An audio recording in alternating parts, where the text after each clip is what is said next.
வணக்கம் நண்பர்களே, இது உங்கள் தமிழ் விஆர்எஸ் மீடியா.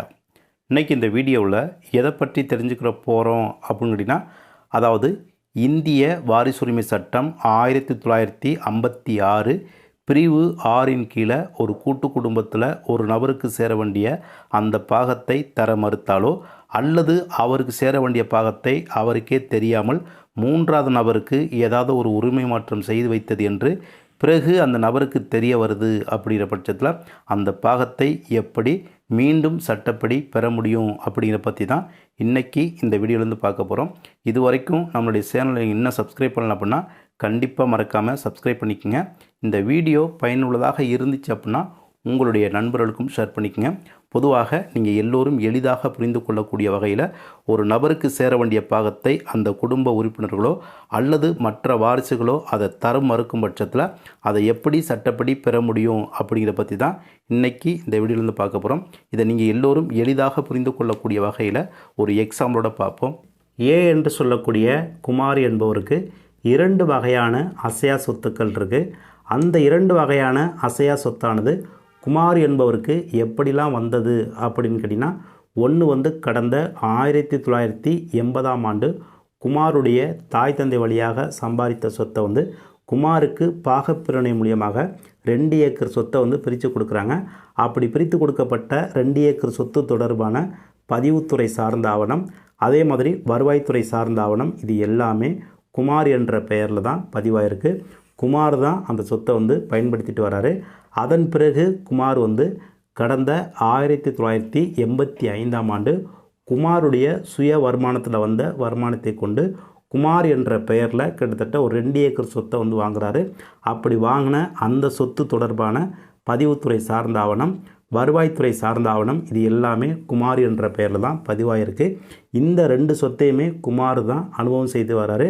இந்த 2 சொத்துக்கும் உள்ள வித்தியாசம் என்ன அப்படின்னா, குமார் சுயமாக சம்பாதித்து வாங்கின சொத்தை பொறுத்தவரை குமார் உயிரோடு இருக்கும்போது குமார் யாருக்கு விரும்புகிறாரோ அந்த சொத்தை எந்த ஒரு பரிமாற்றத்தையும் செய்து வைக்க குமாருக்கு முழு அதிகாரம் இருக்குது. அதாவது குமாருக்கு திருமணமாகி குழந்தைகள் இருந்தாலும் கூட அவர் சம்பாதித்த அந்த சொத்தை மூன்றாவது நபருக்கோ அல்லது குடும்ப உறுப்பினருக்கோ எந்த ஒரு பரிமாற்றத்தையும் செய்து வைக்க குமாருக்கு முழு அதிகாரம் இருக்குது. இது முழுக்க முழுக்க குமாருடைய சுய சம்பாத்தியத்தில் வந்த வருமானத்தை கொண்டு வாங்கின சொத்து. ஆனால் குமாருக்கு பூர்வீக வழியில் பாகப்பிரிவினையாக வந்த சொத்தை பொறுத்தவரை குமாருக்கு திருமணமாகி குழந்தைகள் யாருமே இல்லாத பட்சத்தில் குமாருடைய தனிப்பட்ட சொத்தாக இருக்குது. அப்படி இருக்கக்கூடிய அந்த சொத்தை குமார் தன்னிச்சையாக எந்த ஒரு முடிவும் எடுத்து மூன்றாவது நபர்களுக்கு எந்த ஒரு பரிமாற்றத்தையும் செய்து வைக்க முடியும். ஒருவேளை குமாருக்கு திருமணமாகி அவர்களுக்கு குழந்தைகள் அதாவது குமாருக்கு திருமணமாகி குழந்தைகள் இருந்தாங்க அப்படின்னா அந்த சொத்தானது பாகப்பிரிவினை மூலியமாக வந்த அந்த சொத்தானது குடும்ப சொத்தாக மாறிவிடுகிறது. இதுதான் பாகப்பிரிவினை மூலியமாக வந்த சொத்துக்கும் குமார் சுயமாக சம்பாதித்த சொத்துக்கும் உள்ள வித்தியாசம். அப்படி குமார் என்ற பெயரில் பதிவாயிருக்கக்கூடிய அந்த சொத்துக்கு சட்டப்படி யாரெல்லாம் வாரிசாக வர முடியும் அப்படின்னு கேட்டிங்கன்னா, ஃபார் எக்ஸாம்பிளுக்கு குமாருடைய தாய் தற்போது உயிரோடு இருந்தாங்க அப்படின்னா குமார் பெயரில் இருக்கக்கூடிய அந்த சொத்துக்கு அந்த தாயும் ஒரு வாரிசாக வர முடியும். ஆனால் இங்கே குமாருடைய தாயும் தந்தையும் ஏற்கனவே இறந்து போயிடுறாங்க. அதனால் குமாருடைய மனைவி முதல் வாரிசாக வந்துடுறாங்க. குமாருக்கு பிறந்த ஒரே ஒரு மகன், அவர் 2வது வாரிசாக வந்துடுறாங்க. ஆக மொத்தம் குமாரோட சேர்த்து 3 பேர் தான் குமார் பெயரில் இருக்கக்கூடிய சொத்துக்கு சட்டப்படியான வாரிசு. அந்த 3 பேரும் சேர்ந்து கூட்டு குடும்பமாக வசிக்கிறாங்க. அந்த குமார் பெயரில் இருக்கக்கூடிய அந்த சொத்தில் வரக்கூடிய வருமானத்தை இந்த 3 பேருமே சேர்ந்து கூட்டாகத்தான் பயன்படுத்திட்டு வர்றாங்க. இந்த ஒரு சூழ்நிலையில் குமார் உயிரோடு இருக்கும்போதே குமாருடைய மகனுக்கு திருமணமாகி அவருக்கு ஒரு மகள் பிறந்துடுறாங்க. ஆக மொத்தம் எல்லோருமே கூட்டு குடும்பமாக வசித்து வர்றாங்க. அந்த ஒரு சூழ்நிலையில் குமார் கடந்த 1993ஆம் ஆண்டு திடீர்னு ஏதோ ஒரு காரணத்தினால இறந்து போயிடறாரு. இவருடைய இறப்புக்கு பிறகும் இவர்கள் எல்லோரும் சேர்ந்து கூட்டு குடும்பமாக வசிக்கிறாங்க.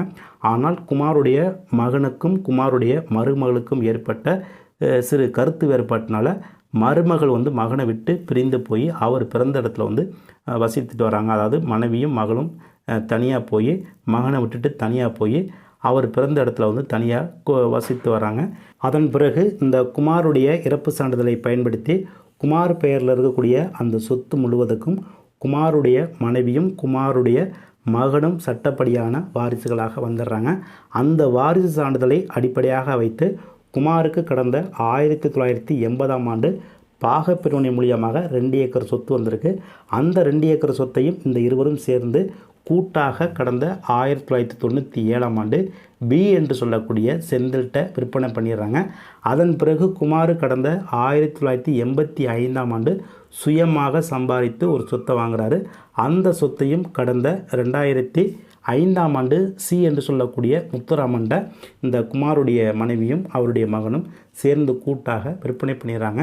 அந்த சொத்து விற்பனை செய்யப்பட்டது தொடர்பாக எந்த ஒரு முன் அறிவிப்பும் குமாருடைய மருமகளுக்கோ குமாருடைய பேத்திக்கோ தெரியவில்லை என்றாலும் கூட தற்போது அந்த சொத்து 3வது நபருக்கு விற்பனை செய்யப்பட்டது தொடர்பாக தெரிய வருது. அப்படின்னா அந்த சொத்தில் குமாருடைய பேத்தியும் குமாருடைய மருமகளும் உரிமை கோர முடியுமா அப்படின்னா கண்டிப்பாக உரிமை கோர முடியும். எப்போது உரிமை கோர முடியும் அப்படின்னு கேட்டிங்கன்னா குமாருக்கு கடந்த 1980ஆம் ஆண்டு பாகப்பிரிவினையாக வந்த அந்த சொத்தில் குமாருடைய மனைவிக்கு ஒரு பாகம் இருக்குது, குமாருடைய மகனுக்கு ஒரு பாகம் இருக்குது. அந்த மகனுக்கு வரக்கூடிய பாகத்தில் குமாருடைய பேத்தி உரிமை கோர முடியும். ஆனால் குமாருடைய மருமகள் அந்த சொத்தில் எக்காரணத்தை கொண்டும் உரிமை கோர முடியாது. அதே மாதிரி குமார் கடந்த 1985ஆம் ஆண்டு சுயமாக சம்பாதித்து ஒரு சொத்தை வாங்கியிருக்காரு. அந்த சொத்தில் குமாருடைய மனைவிக்கு ஒரு பாகம் இருக்குது, குமாருடைய மகனுக்கு ஒரு பாகம் இருக்குது. அந்த மகனுக்கு வரக்கூடிய அந்த ஒரு பாகத்தில் குமாருடைய பேத்திக்கு சம உரிமை இருக்குது. அந்த சொத்தில் குமாருடைய பேத்தியும் உரிமை கோர முடியும். ஆனால் குமாருடைய மருமகள் அந்த சொத்தில் உரிமை கோர முடியாது. ஏன் அப்படின்னு கேட்டிங்கன்னா இந்த சொத்து முழுக்க முழுக்க மகனும் குமாருடைய மனைவிக்கும் பாத்தியப்பட்ட சொத்து. அந்த மகனுக்கு திருமணமாயிருந்து அவர்களுக்கு குழந்தைகள் இருந்தாங்க அப்படின்னா அந்த குழந்தைகளுக்கும் மகனுக்கு சேர வேண்டிய பாகத்தில் பிரித்து கொடுக்க வேண்டும். ஆனால் மனைவிக்கு அந்த சொத்தில் எந்த ஒரு பாகமும் இல்லை. அதாவது குமாருடைய மருமகளுக்கு அந்த சொத்தில் பாகம் சேராது அப்படிங்கிறத இதன் மூலியமாக நீங்கள் தெரிந்து கொள்ள வேண்டும். இந்த சொத்தானது கடந்த 1997ஆம் ஆண்டு விற்பனை செய்யப்பட்டது. அதாவது பாகப்பிரிவினையாக வந்த அந்த சொத்தானது 97ல் விற்பனை செய்திருக்காங்க. குமார் சுயமாக சம்பாதித்து வாங்கின சொத்தை 2005ஆம் ஆண்டு விற்பனை செய்திருக்காங்க.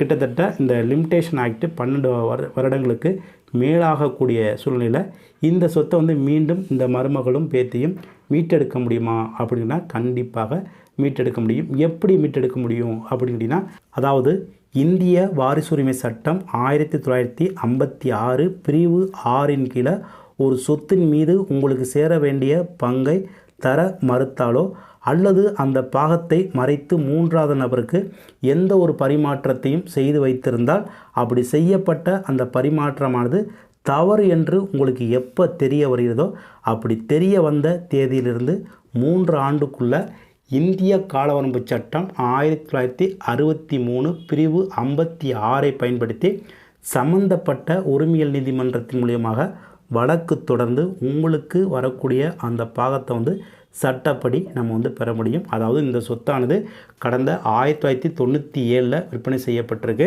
அதே மாதிரி இன்னொரு சொத்து 2005ஆம் ஆண்டு விற்பனை செய்யப்பட்டிருக்கு.